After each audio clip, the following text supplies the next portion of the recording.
Balik lagi sama saya Ilham dari tim Saya Kaya. Bagaimana kabarnya semua? Semoga sehat-sehat selalu. Ya harusnya sehat-sehat. Dan buat teman-teman nih yang agak kurang enak badan nih, semoga cepat disembuhkan, speed recovery ya. Semoga sehat selalu. Sehat tidak hanya fisiknya aja ya, tapi juga mental dan juga portofolio investasinya. Kenapa saya doakan sehat? Iya dong, agar selalu bisa menjalani aktivitas, bekerja, berusaha, dan juga kalau misalnya portofolio teman-teman sehat, ya bisa lebih efektif lagi untuk mencapai tujuan finansial di masa depan. Nah, mungkin teman-teman sendiri sekarang sudah melihat Instastory dari Saya Kaya. Kira-kira kita akan berkolaborasi dengan siapa? Hari ini ya bersama dengan Afris Asset Management. Tapi sebenarnya Afris Asset Management itu apa sih? Dan kita bakal mengulik produknya, produk apa dan seperti apa strateginya. Kita langsung undang aja narasumber kita dari pihak Afris, yaitu Bapak Narendro Anindyo sebagai Head of Equity dari Afris Asset Management. Oke, kita undang sebentar ya teman-teman. Kita undang terlebih dahulu. Absen nih, absen. Lagi pada ngapain nih?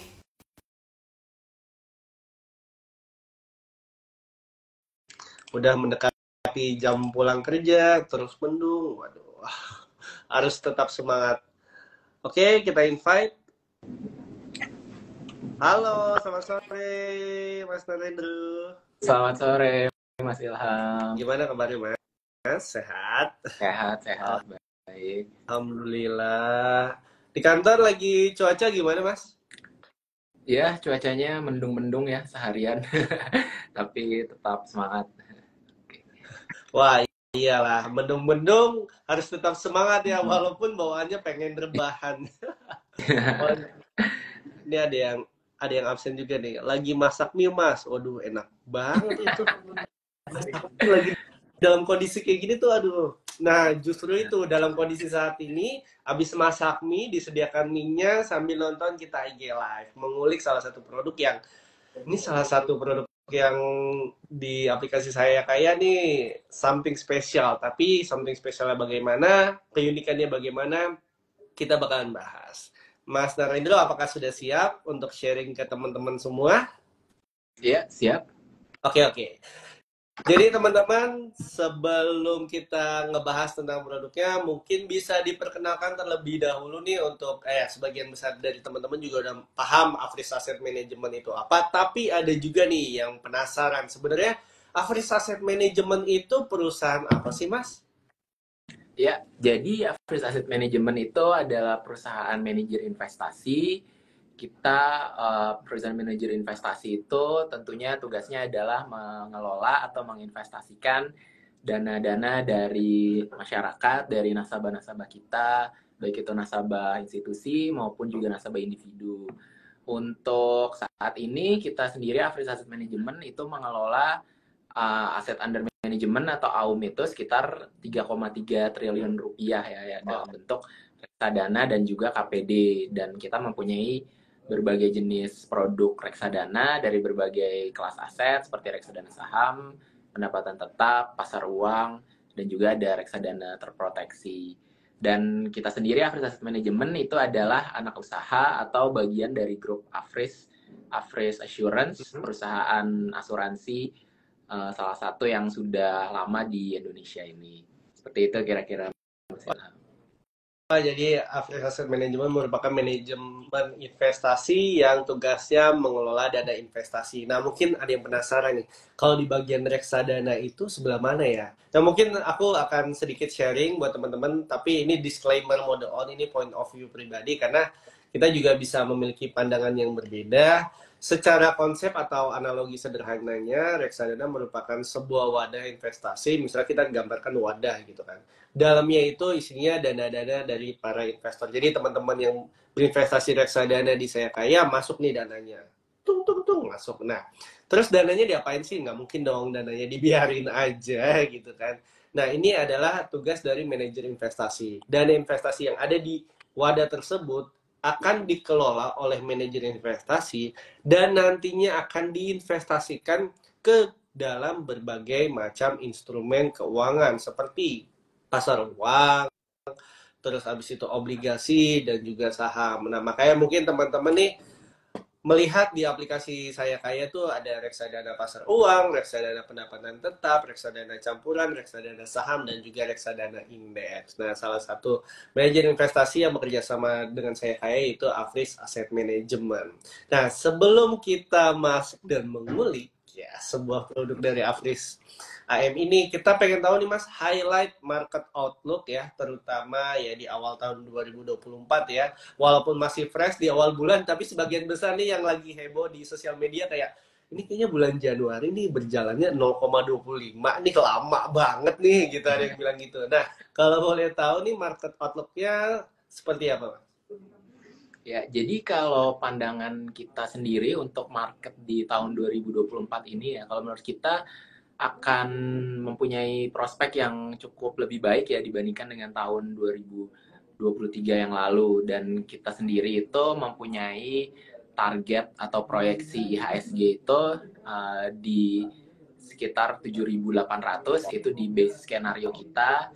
Kalau di bull skenario kita itu ada di sekitaran 8.200. Jadi bisa menjadi upside yang cukup memuaskan lah ya, antara high single digit sampai belasan persen ya di IHSG di tahun 2024 ini. Nah, faktor-faktornya apa sih yang membuat kita cukup optimis itu? Yang pertama dari pertumbuhan laba sendiri ya, kita perkirakan itu akan cukup baik. Jadi beberapa sektor yang cukup stabil secara pertumbuhan laba seperti perbankan, telekomunikasi itu akan kita perkirakan tetap memiliki pertumbuhan laba yang cukup baik ya, bisa di high single digit atau bahkan double digit di tahun 2024 ini. Dan yang berbeda dengan tahun lalu adalah di tahun lalu itu harga-harga komoditas sudah mengalami penurunan yang cukup dalam ya, sehingga di tahun ini itu kita perkirakan mungkin akan cenderung relatif flattish lah ya harga-harga komoditas, sehingga tidak ada lagi penurunan laba yang besar dari sektor komoditas yang men-drag down indeksnya secara keseluruhan. Nah, itu juga salah satu faktor positif.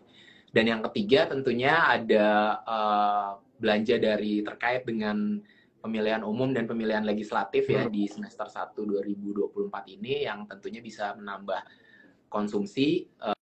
Di beberapa pemilu terakhir itu ada kecenderungan di satu kuarter sebelum pemilu itu ada kenaikan di konsumsi, dan juga ini bisa menambah proyeksi revenue dan juga earnings growth di beberapa sektor ya, khususnya yang terkait dengan konsumsi domestik. Dan tambahan satu lagi adalah prospek dari kebijakan moneter global, yaitu dari Federal Reserve, yang kemungkinan kita perkirakan di semester 2 ini sudah bisa menurunkan suku bunganya ya, meskipun apakah itu bisa 50 bips atau bisa 100 bips sampai akhir tahun, itu kita masih 50-50 lah ya peluangnya. Kita masih melihat ada peluang mungkin inflasinya turunnya nggak terlalu signifikan, belum sampai ke 2%, tapi tetap kemungkinan paling besarnya atau base case-nya menurut kita akan ada cut sih ya dari The Fed ini. Jadi tadi faktor-faktor itu, pertumbuhan laba yang masih cukup baik, komoditas yang udah nggak turun lagi, kemudian juga dari segi ada tambahan belanja pemilu yang mendorong konsumsi, dan juga yang terakhir dari potensi penurunan suku. Wow, ya sorry Mas, suaranya hilang. Suaranya hilang. Teman-teman, apakah mendengar suara Mas Narendro? Jelas atau tidak? Cek. Ya.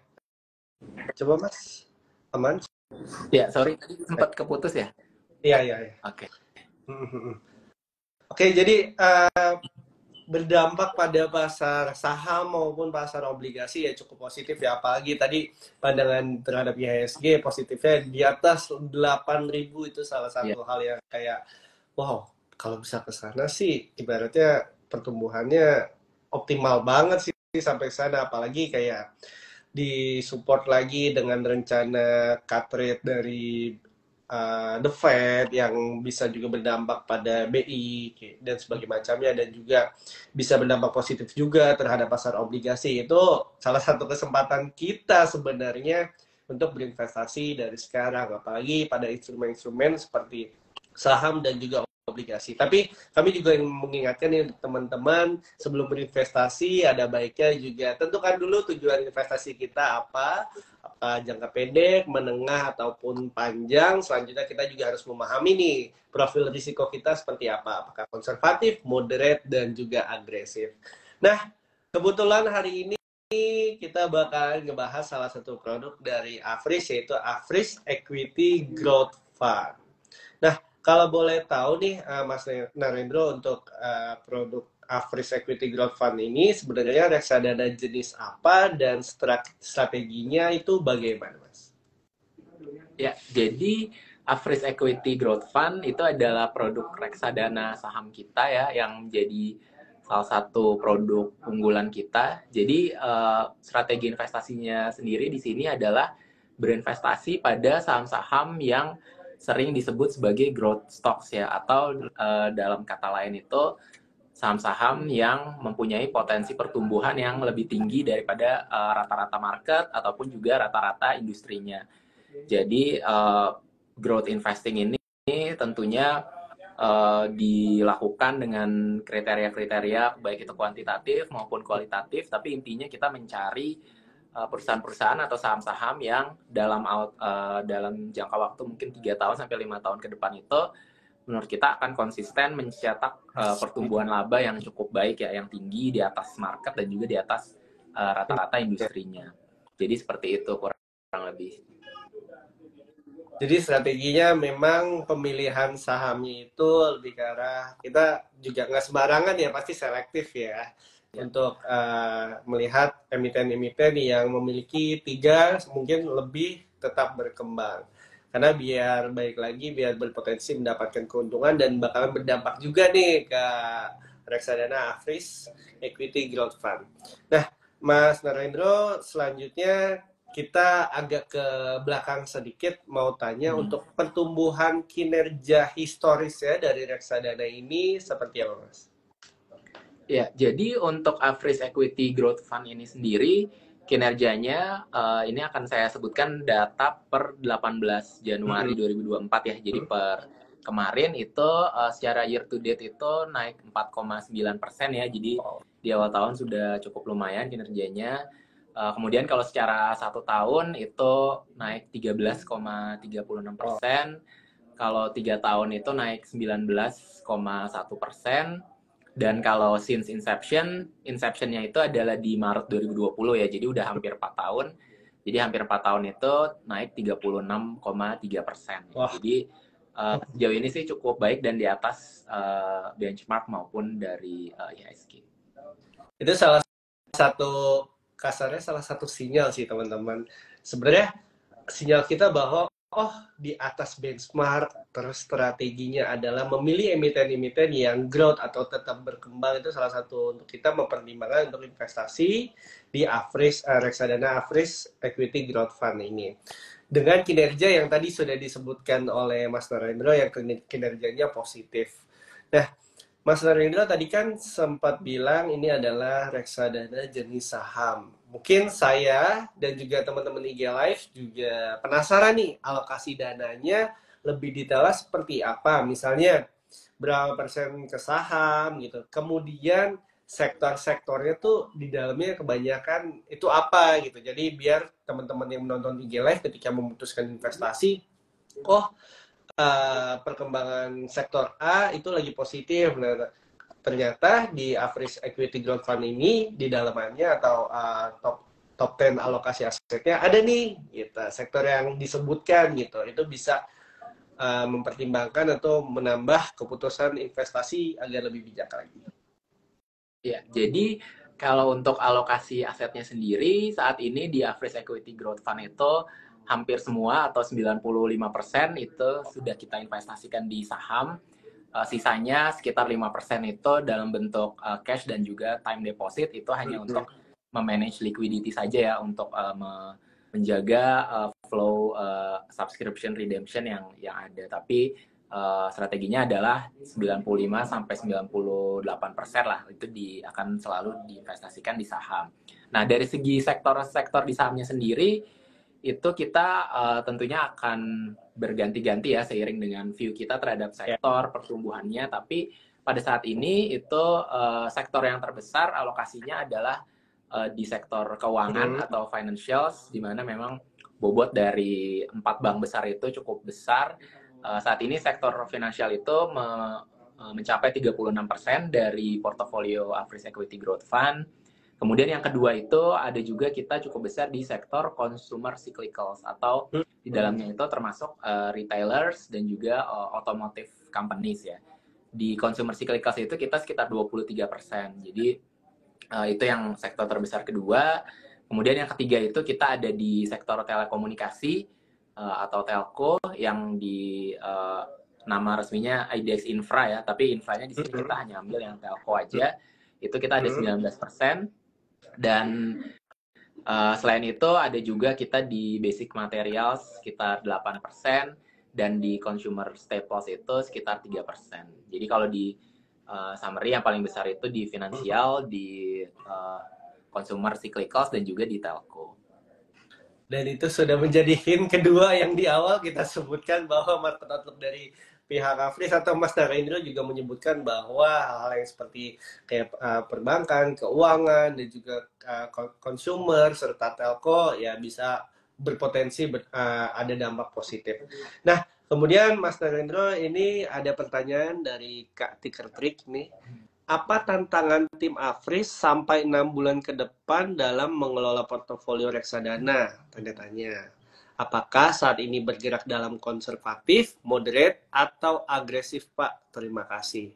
Nah, sebelum menjawab nih buat teman-teman nih, kalau bisa ada pertanyaan keresahan tentang Afris, reksadananya, penasaran apa sih produknya segala macam yang berkaitan dengan topik ini, langsung tanya aja sekarang. Jangan malu-malu, langsung tanya di kolom komentar kayak Kak Tiker Trik ini. Mohon dijawab, Mas.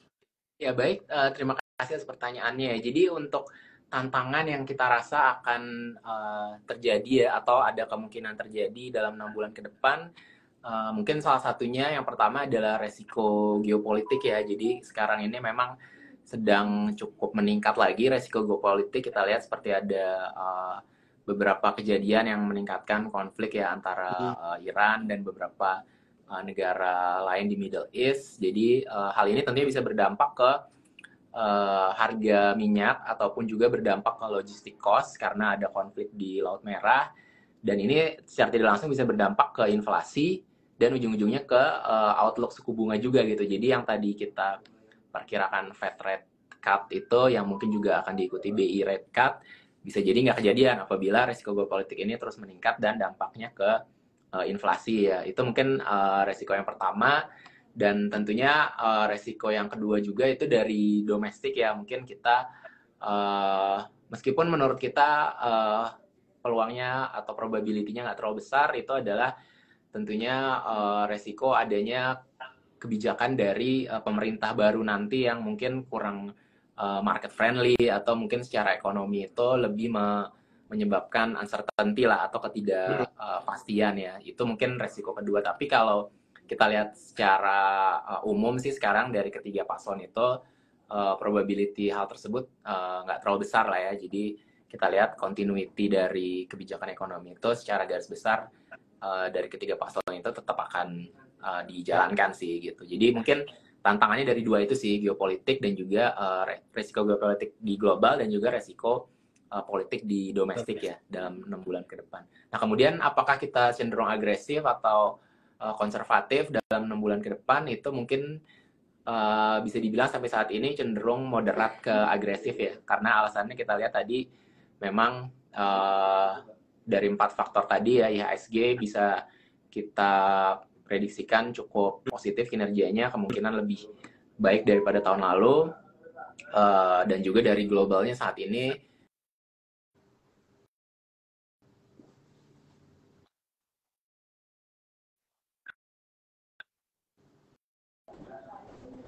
Sorry Mas, keputus.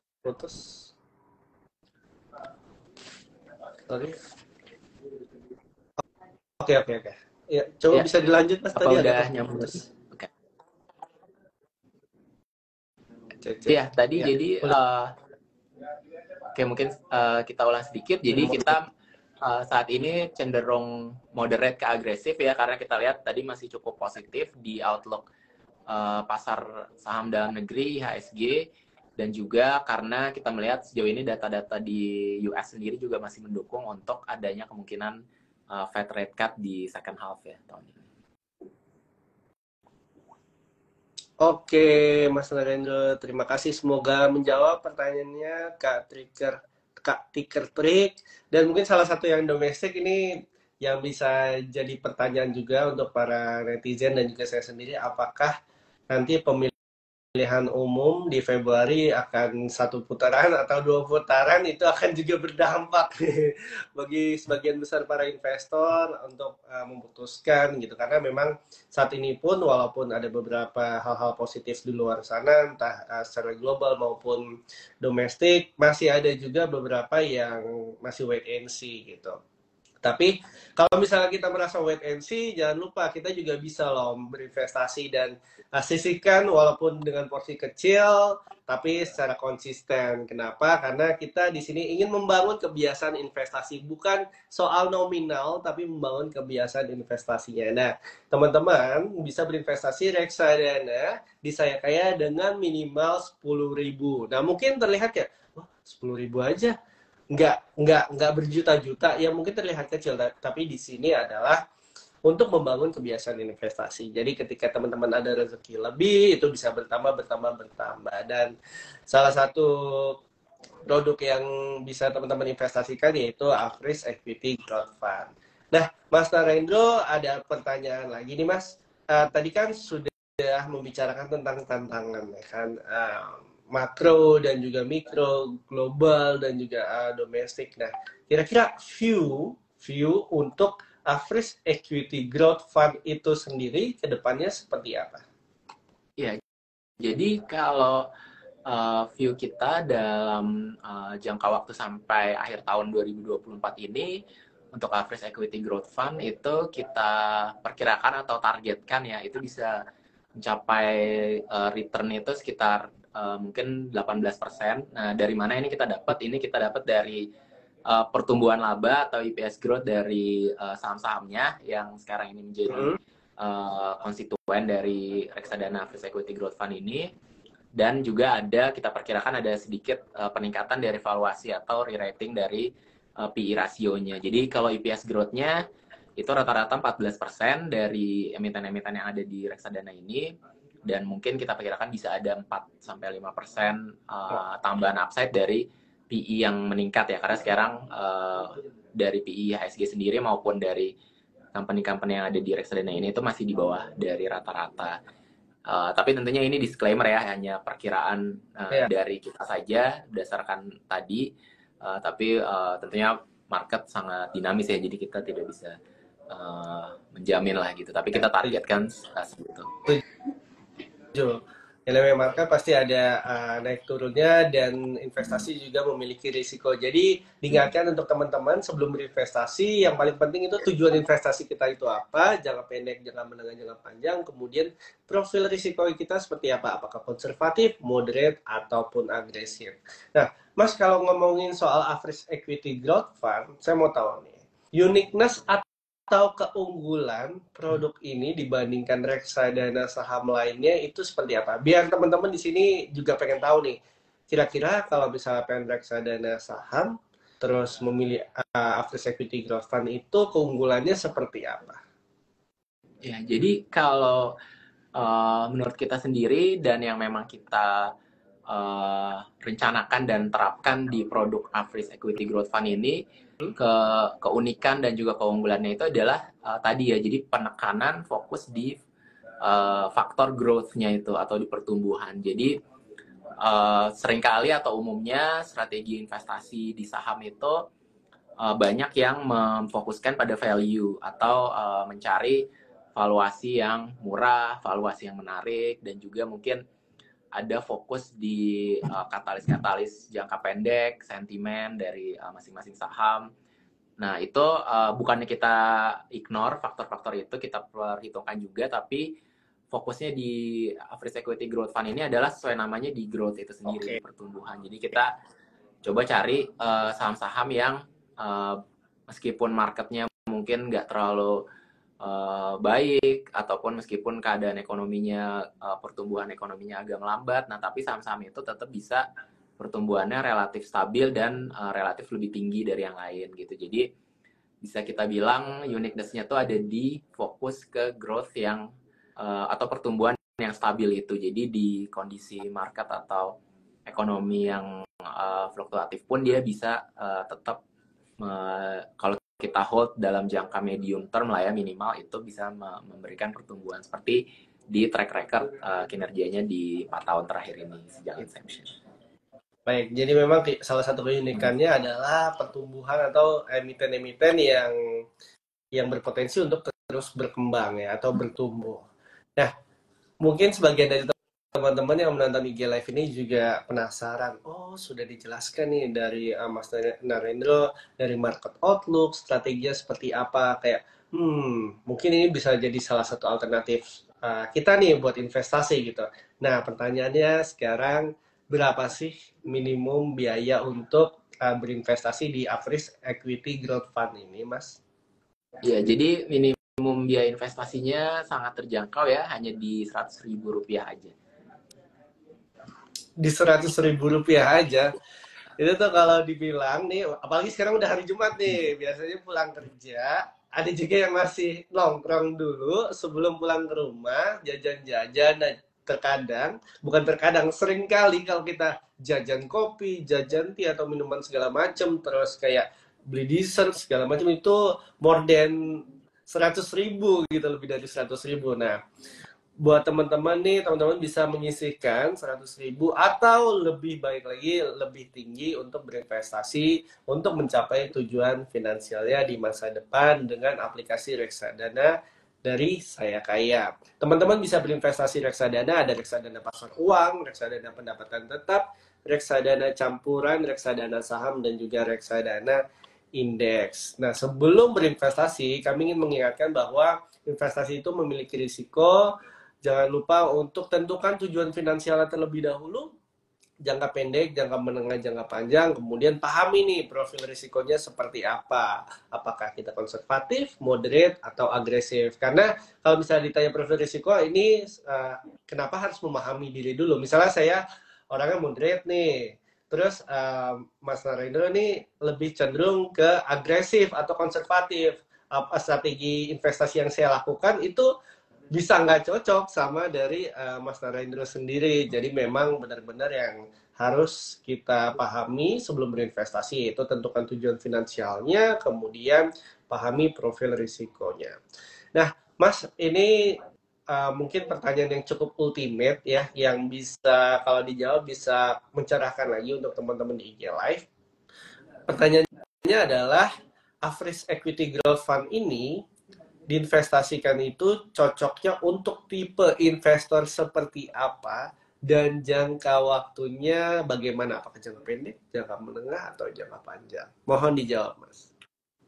Jadi kalau menurut kita sebenarnya average equity growth fund ini lebih cocok untuk investor yang mempunyai jangka waktu itu menengah ke panjang ya. Jadi kalau mungkin menurut definisi kita ya minimal 3 tahun lah ya, 3 tahun ke atas gitu. Jadi kenapa seperti itu? Jadi memang karena kalau di berinvestasi di saham ini ada faktor-faktor volatilitas yang nggak bisa kita prediksi 100% gitu ya. Tentunya contohnya dari faktor-faktor global, dari resiko geopolitik dan sebagainya. Jadi kalau jangka waktunya 1 tahun atau di bawahnya, kemungkinan adanya loss atau kerugian itu bisa juga terjadi gitu ya, cukup besar juga. Tapi karena kita tadi mempunyai strategi yang growth di medium to long term itu yang terjadi selama ini dan yang akan kita usahakan untuk terus kita lakukan itu adalah mungkin ada fluktuasi, tapi karena fundamental laba dari emitennya itu tetap bertumbuh dalam 2-3 tahun itu, harga sahamnya juga harusnya cenderung mengikuti pertumbuhan laba dari emitennya itu, meskipun di jangka pendeknya turun dulu gitu misalnya karena faktor-faktor lain. Jadi itu sih, kita merasa lebih cocok untuk yang menengah ke panjang lah jangka waktunya. Menengah ke panjang. Nah, kalau misalnya tipe investor seperti apa, Mas? Oh ya, kalau tipe investornya tentunya yang cukup agresif ya, karena di sini juga kita mengambil resiko lah ya, berinvestasi di saham dan juga secara strateginya itu bukan yang full di big caps ya, ada juga mungkin porsi yang cukup besar di medium caps, jadi cukup besar juga resikonya, jadi bisa dibilang untuk yang agresif sih.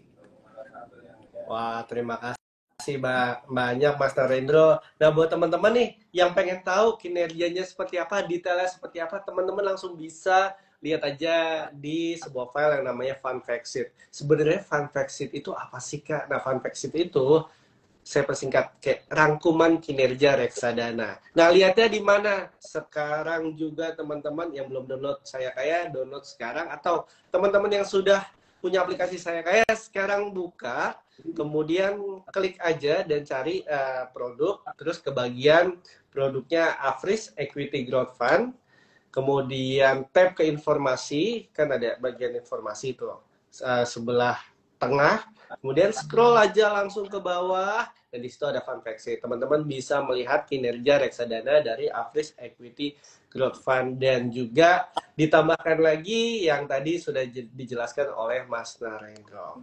Nah, Mas, ini mungkin pertanyaan terakhir dari kami, itu kira-kira ada pesan terakhir atau tips terakhir nggak dari Mas Narendro atau pihak Afris untuk teman-teman yang mau berinvestasi di reksadana harus melakukan seperti apa? Ya, jadi tips untuk investor ya yang akan berinvestasi di reksadana, yang pertama tentunya yang cukup standar ya, dan juga dari sejak tadi Mas Ilham juga udah sebutkan juga, yaitu harus sesuai dengan profil resiko dan juga harus sesuai dengan tujuan investasi kita masing-masing ya sebagai investor.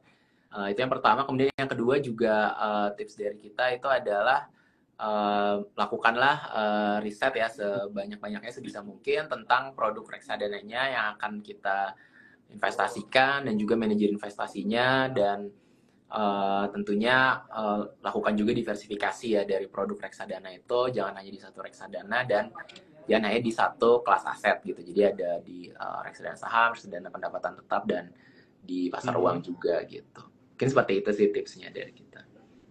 Wah, terima kasih banyak Mas Narendro dan juga pihak Afris sudah mau berkolaborasi dengan kita dan juga sharing banyak tentang produk Afris Equity Growth Fund ini. Semoga bermanfaat untuk teman-teman semua khususnya, dan juga untuk kami. Sehat-sehat terus teman-teman IG Live yang menonton. Terima kasih banyak. Jangan lupa untuk mengisi surveinya. Linknya ada di bio Instagram Saya Kaya. Dan juga sehat-sehat terus Mas Narendro. Ya. Terima kasih. Terima kasih Mas Ilham. Terima kasih. Ya. Sampai ketemu di kolaborasi berikutnya. Selamat sore. Sore, terima kasih.